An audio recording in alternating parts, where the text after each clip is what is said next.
Tornamos de nosso intervalo para continuar nossa aula de Filosofia do Direito, em que estamos trabalhando hoje o conteúdo da apostila 2, o capítulo 19, Concepções de Filosofia do Direito.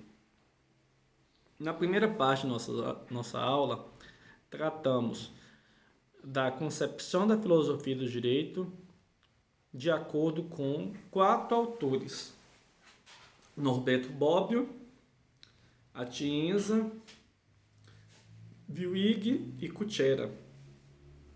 Podemos perceber que encontram nessas visões acerca da filosofia tanto pontos convergentes quanto pontos divergentes.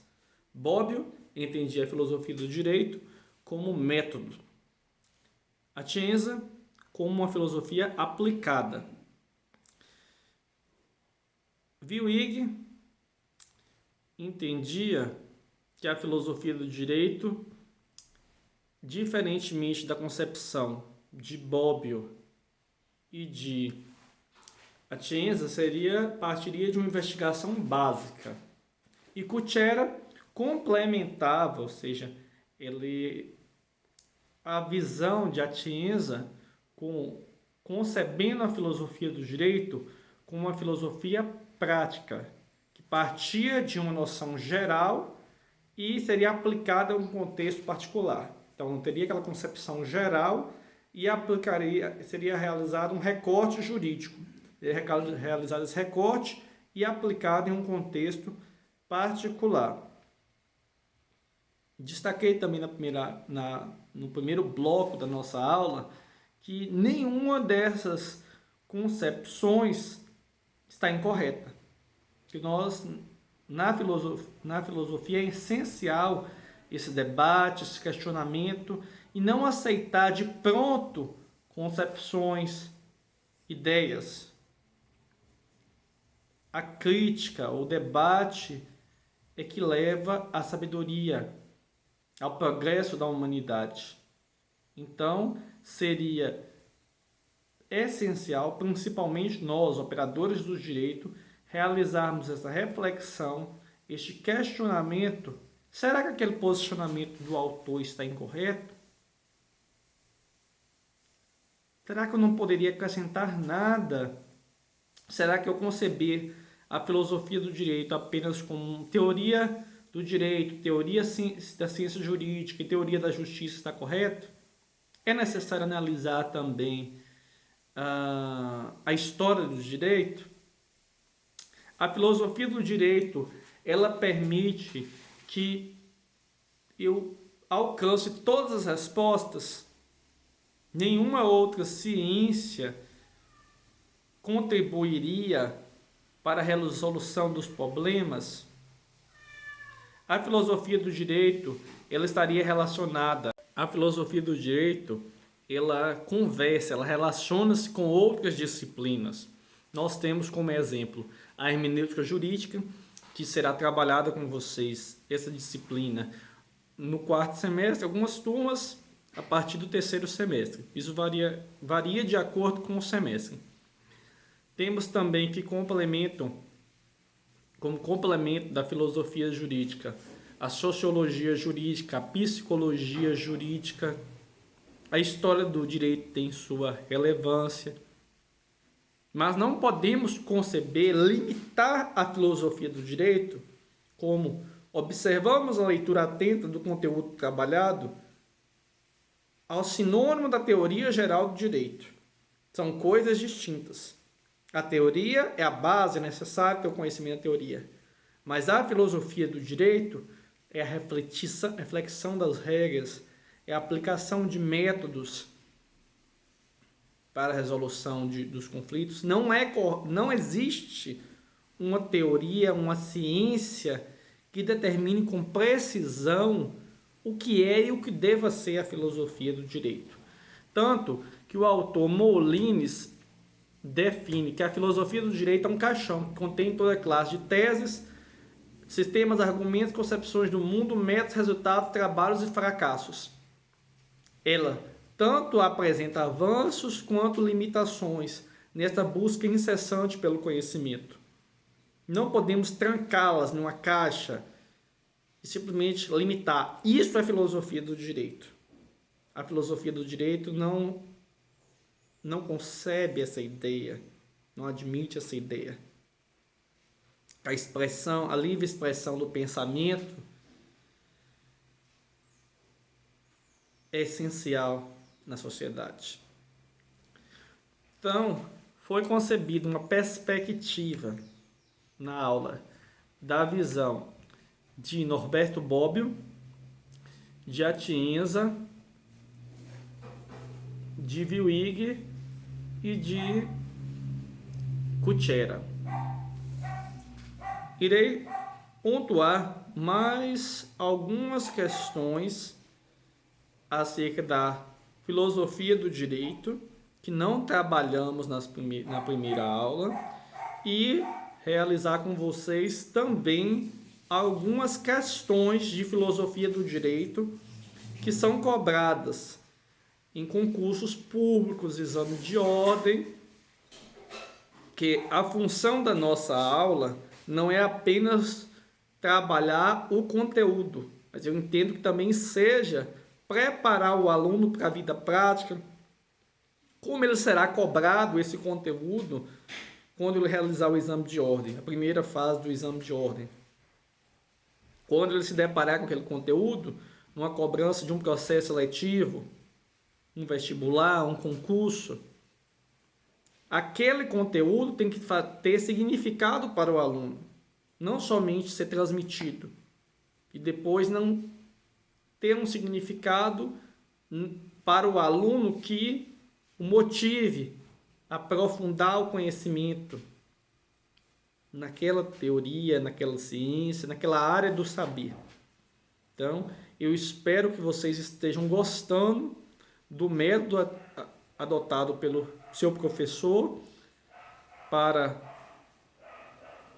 análise dessa disciplina, como deveria ser ministrado esse semestre, que eu adotei essa metodologia,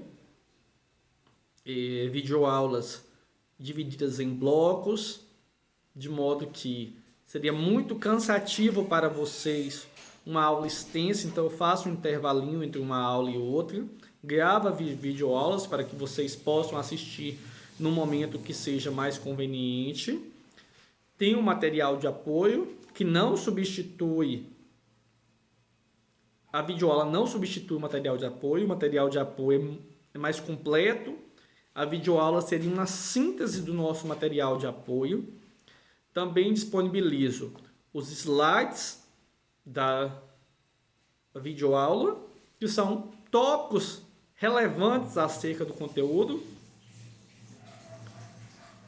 E também disponibilizo na sua área do aluno vídeos que são optativos, mas que aprofundam o conhecimento naquele conteúdo trabalhado durante a semana em nossa videoaula. Ok? Norberto Bobbio, que foi o primeiro autor analisado em nossa aula, ele é considerado, ele compreende a filosofia do direito como fadada ao fracasso. Por quê? Ela não conseguiria abarcar todas as questões relevantes, e ele agrupa essas questões relevantes ao direito em 4 grupos. O primeiro grupo trata da propostas de reforma da sociedade. Então seriam métodos, condições, regras que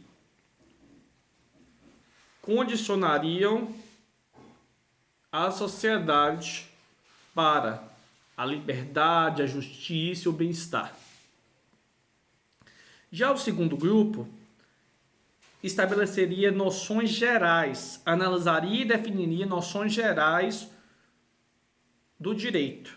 seriam normas, obrigações, a validade dessas normas, a eficácia dessas normas, que deveriam ser comuns a todos os ordenamentos jurídicos, permitindo uma delimitação do campo de direito, sua validade, sua relação com a moral, com os costumes. O terceiro grupo dentre esses classificados por Norberto Bobbio nas questões referentes à filosofia do direito seria o grupo do direito, estudo do direito como fenômeno social, sua evolução, sua função, sua relação com a sociedade. Então, o direito ele teria que exercer um papel de nortear a sociedade de um modo a limitar a conduta humana, garantir a paz social, o bem comum,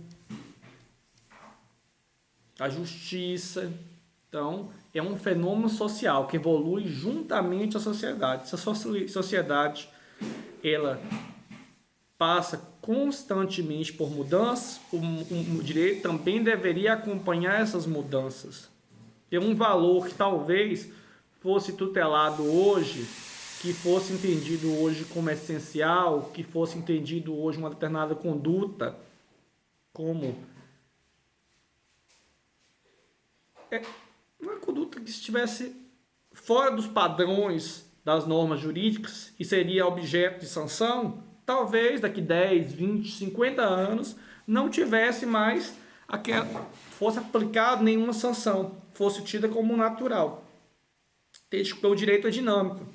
Então, o estudo do direito teria que acompanhar o fenômeno social. O quarto grupo é o estudo sobre a ciência jurídica, que compreenderia tanto a filosofia política, a teoria geral do direito, a sociologia jurídica, a metodologia jurídica. Então, ela estaria englobada em envolveria várias áreas do saber, não somente o método, não somente a teoria do geral do direito, mas a filosofia política, a sociologia jurídica. E a sociologia jurídica, a metodologia, a teoria geral do direito seriam referentes à filosofia do direito, em um sentido estrito. Embora a filosofia do direito também abarcasse a filosofia política. Então, seriam esses 4 questões que interessariam, na concepção de Bobbio, a filosofia do direito. Então, a filosofia do direito seria uma filosofia aplicada, mas extremamente atenta aos métodos. E a Tienza complementa o estudo iniciado por Norberto Bobbio acerca da filosofia do direito. É importante também mencionar que Bobbio entendia que os juristas filósofos eles apresentavam um estilo analítico, eles faziam sínteses dos institutos jurídicos e de como esses institutos deveriam ser aplicados aos fenômenos sociais. Isso deveria resultar em uma consciência do fenômeno jurídico, as noções, compreensão das funções, das noções fundamentais do estudo do direito, a consciência também de que a razão pode nos levar à falibilidade. A razão exerce grande importância, mas nem sempre nos conduzirá à verdade, a respostas para tudo. Então, em determinadas situações, nós não teremos resposta. Por mais que tentamos, questionamos, a mente humana tem limitações. Nós não sabemos tudo. Então, estamos é possível essa falibilidade. Agora, após esses pequenos tópicos que eu não mencionei no primeiro bloco da aula, nós iremos trabalhar algumas questões de filosofia do direito dos últimos exames de ordem para que vocês possam treinar. A primeira questão que analisaremos trata da relação entre direito e moral. É uma questão que foi aplicada no concurso público para o cargo de promotor de justiça substituto pela banca da CESP-SEBRASP. Vamos observar a questão. Considerando as relações entre direito e moral, assinar a alternativa correta. É próprio do direito e da moral o atributo da imperatividade, de modo que tanto o destinatário do comando jurídico quanto do comando moral não apenas determina que se faça algo, mas também se assegura o poder de exigir que se cumpra o determinado. Será que essa alternativa está correta? Será que a moral também obriga, ela assegura o poder, ela exige daquele indivíduo, daquela pessoa que se cumpra algo? Ela pode ser comparada da mesma forma do direito, com esse caráter de coercibilidade? Uma moral seria a reflexão das regras, a forma que eu reflito as regras e pratico aquelas regras. Segunda alternativa, desculpe. Tanto a moral quanto o direito se caracterizam pela espontaneidade e pela insuscetibilidade à coação. O direito não deixaria o sujeito livre para fazer o que ele quer, não tentaria de maneira alguma que ordenar a conduta humana, inclusive aplicando sanções quando descumpridas certas ordens. Não sei. Vamos pensar. Mais uma alternativa que nós deveríamos analisar. A norma moral visa de maneira imediata e prevalecente ao bem individual e aos valores da pessoa. A norma jurídica, a seu turno, visa ao bem social ou os valores de convivência. Parece bem interessante essa questão. Vamos ver a outra alternativa. Tanto o campo jurídico quanto a esfera moral se caracterizam pela predeterminação e pela declaração formal do conteúdo de suas regras. Não. Então, a resposta correta para essa questão, que trata entre a relação entre direito e moral, é a letra C, alternativa C. A norma moral visa, de maneira natural, de maneira imediata e prevalecente, ao bem individual e os valores da pessoa. Então, a moral está extremamente relacionada aos valores. E a norma jurídica visa o bem-estar social e os valores de convivência. Por isso que a norma jurídica ela cria regras para garantir o bem-estar social, para garantir que a paz prevaleça naquela sociedade. Porque se não existissem essas regras, essas normas que orientassem, que norteassem a conduta humana, o homem degradaria o ambiente em que ele vive, desrespeitaria as pessoas. Se não há limites para a conduta humana, ele não teria respeito com o seu próximo. Se hoje existindo regras, sanções severas, quando o homem transgride a lei, nós observamos tantos casos de homicídio, estupro, dentre outras condutas criminosas. Imaginem se nós não tivéssemos normas jurídicas que pudessem intimidar, que tivessem essa função preventiva de evitar que aquela pessoa cometesse determinados atos criminosos. Então, essa sanção, essa ordenação da sociedade pelo direito é muito importante. A moral referiria aos valores. da sociedade. Abrir um parêntese em nossa resolução de questões para lembrá-los que o prazo de realização de nossa primeira atividade, que foi disponibilizado no dia 11 de agosto, foi prorrogado por mais 10 dias, e o prazo encerraria hoje, 18, então ele foi prorrogado por mais 10 dias, e a atividade da primeira semana poderá ser realizada até o dia 28 de agosto. Cada semana teremos uma atividade. Para os alunos que não assistiram à primeira aula, toda semana teremos atividade até o final de novembro, até a última semana de novembro. Serão 16 videoaulas, 16 atividades. Cada atividade valerá 1,25 e será respondida pelo próprio sistema.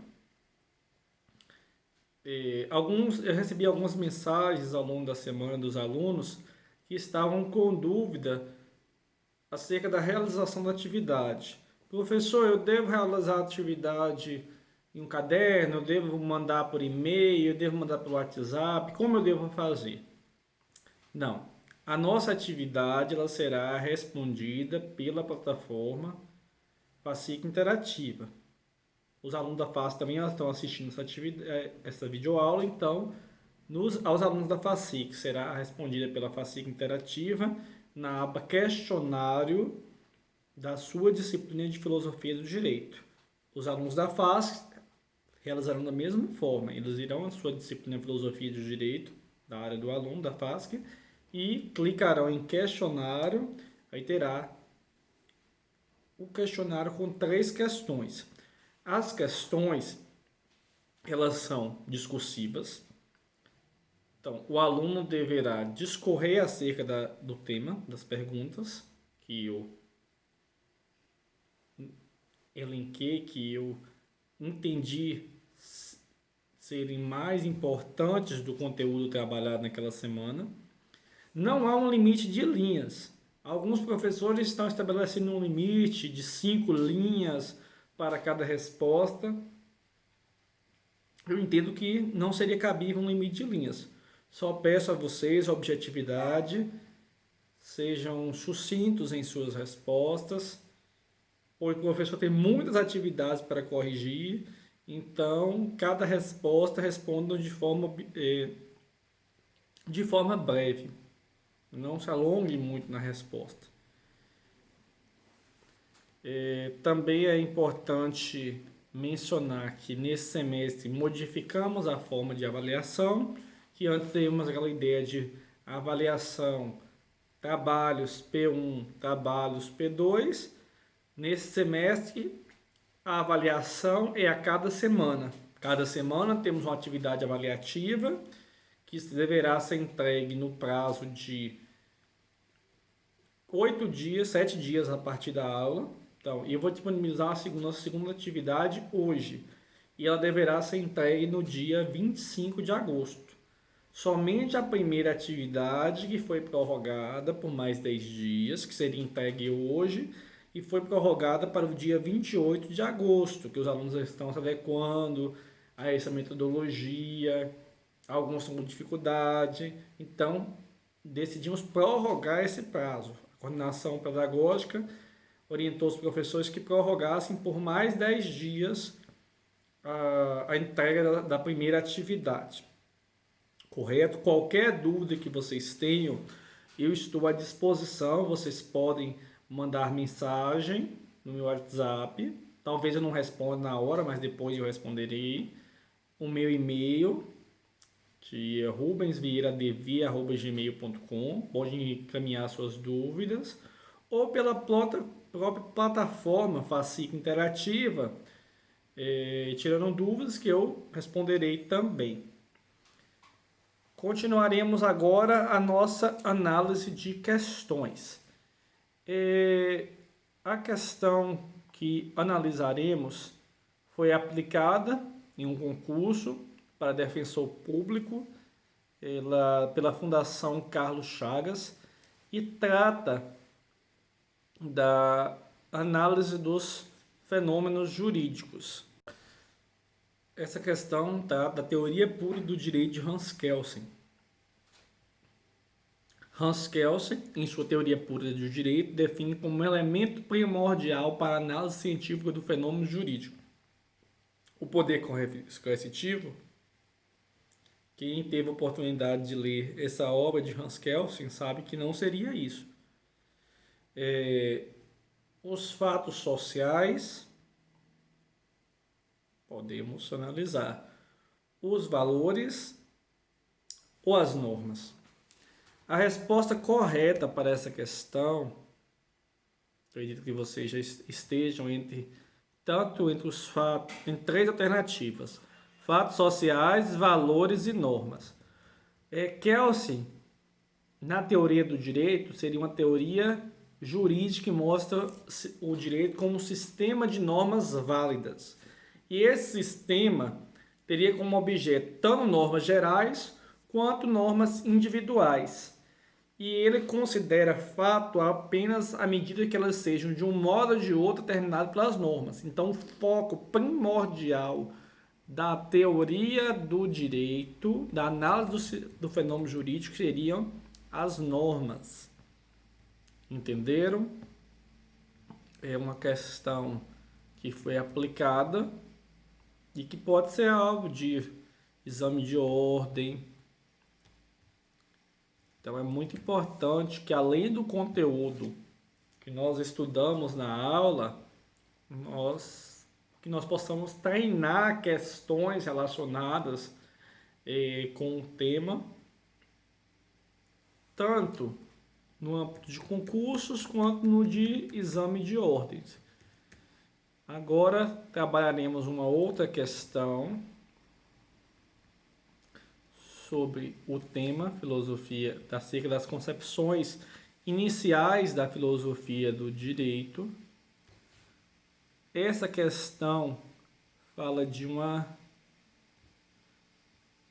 da ética. Tem um texto associado, eu lerei o texto para vocês e vocês verificarão qual a questão que está correta de acordo com esse texto. Prestem bastante atenção no texto. O texto para a questão é: discussão sobre ética cresce nas universidades. Debate sobre o tema passa pelo ensino superior e os jovens estão cada vez mais interessados, assim como as empresas. O texto do autor Guilherme Soares Dias. O que é um comportamento ético? A resposta muda, dependendo da época, do contexto e do interlocutor. Esse conceito flexível e cultural vem ganhando, no entanto, cada vez mais importância no campo profissional e as universidades estão atentas. Segundo o professor da Escola de Comunicações e Artes da Universidade de São Paulo, Eugênio Butti, disciplinas que tratam de ética têm ganhado mais espaço no meio acadêmico. Vejo que os jovens estão interessados, as empresas também valorizam mais, por estarem preocupadas com seus códigos e com quem vai executá-los. Afirma. Para Butti, as escolas são o melhor lugar para se aprender ética. Estudar o tema não significa que a pessoa será mais ou menos honesta, mas poderá ajudá-la a compreender o valor das coisas. O estudo aparelha e inspira quem está vocacionado para viver o bem. Diz o professor de jornalismo que continua ensinando sobre os filósofos como Epicuro e Sócrates, mas também promove mais discussões sobre casos reais. É um novo jeito de aprender. As pessoas assumem papéis diferentes. Professora de ética do curso de administração da PUC de São Paulo, Elizabeth Adame dos Santos, tem a mesma percepção de Butti sobre o interesse dos alunos. Vejo estudantes buscar informações sobre o tema com uma postura mais crítica. Essa nova geração é muito mais preocupada com a ética e o que me deixa otimista.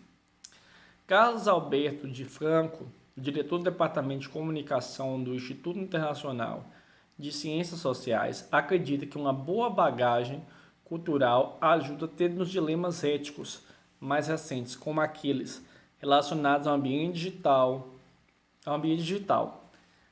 A leitura é o que dá conceito, contexto, capacidade de reflexão e o centro crítico, afirma.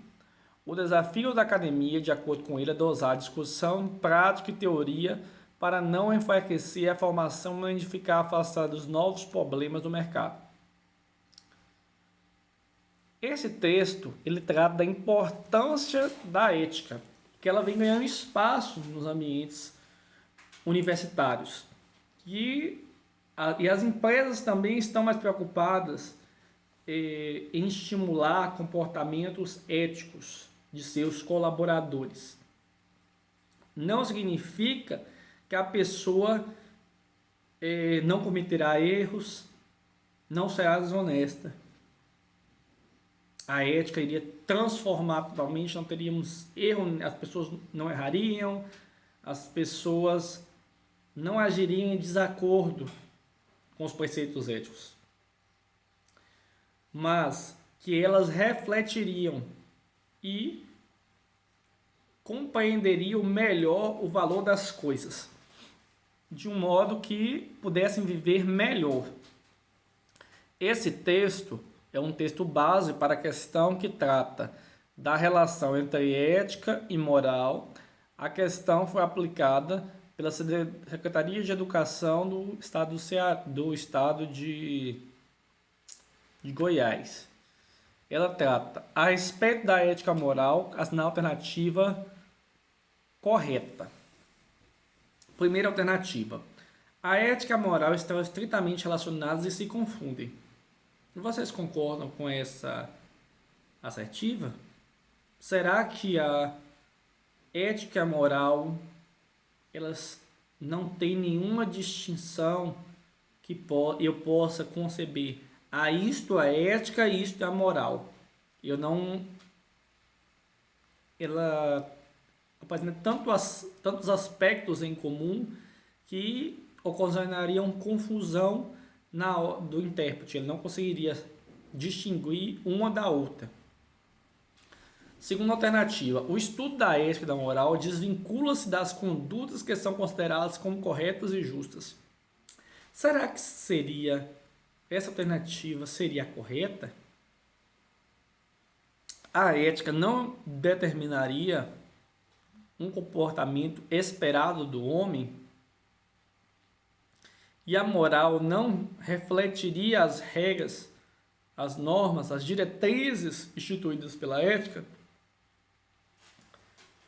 Alternativa C. A moral não é influenciada por fatores sociais e históricos. Então, a reflexão dos valores ela é estática, ela não vai modificar de acordo com os tempos, com os valores tutelados pela sociedade que irão ser modificados. Não é? Então, essa alternativa, eu acho importante que possamos refletir antes de, se estivéssemos em um concurso público, assinalar essa alternativa, pois ela nos conduziria a um erro. Outra alternativa. No campo da moralidade, estabelece os critérios do que é bom e mal. A partir daí, são construídas normas de boa convivência que a reflexão crítica é feita pela ética. Essa alternativa parece bem interessante. Vocês já decidiram qual alternativa está condizente com a relação entre ética e moral? A resposta correta é a alternativa D, que o campo da moralidade estabelece critérios entre distinguindo o que é bom e mal. E por meio desses critérios são construídas normas de boa convivência, em que a reflexão é feita pela ética. Por que as outras questões estão incorretas? Ética e moral, elas estão relacionadas, mas dizer que elas se confundem é incorreto. É possível discernir o que seria a ética do que seria a moral. Elas não são apenas uma coisa. Elas têm características em comum, um está relacionado ao outro, mas não há essa confusão como a alternativa sugere. A outra alternativa que trata que a filosofia e a ética e a moral, desculpem, elas não definem o que as condutas que são consideradas corretas, justas, também não seria condizente com o que estamos estudando. Que a ética moral, principalmente moral, estabeleceria o que é bom e o que é mal. E a ética seria um caminho a seguir pelo homem.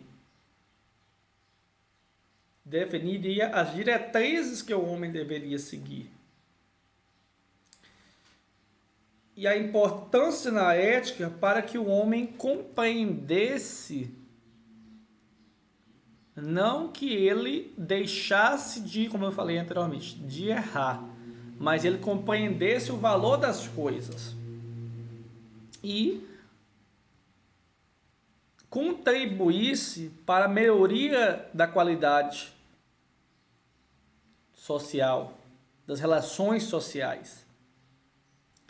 E a outra alternativa que estava incorreta, que a moral não é influenciada por fatores sociais históricos, ela é incorreta porque a moral ela está intimamente ligada com a sociedade, de acordo com os valores tutelados pela sociedade. Ela não é estática, ela é dinâmica como o direito. A moral ela pode variar. Os valores tutelados, a reflexão dos valores pode variar de acordo com o tempo, de acordo com a cultura do povo que é analisada. Ela não é uma mesma moral, os valores não são enxergados da mesma forma para todas as civilizações. Elas vão variar de acordo com o tempo, com o espaço, entre outros critérios. Eu quero agradecer a presença de vocês em nossa aula. Estou disponibilizando em sua área do aluno, na opção questionário, as 3 questões que vocês devem responder para esta semana. Estou disponibilizando também o slide dessa aula, que tenho certeza que ajudará. Primeiramente, eu entendia que o slide não seria necessário, pois seria algo limitado a tópicos, mas alguns alunos fizeram a observação que seria importante para eles, para complementar o estudo, para que eles pudessem observar os pontos mais relevantes acerca dessa disciplina.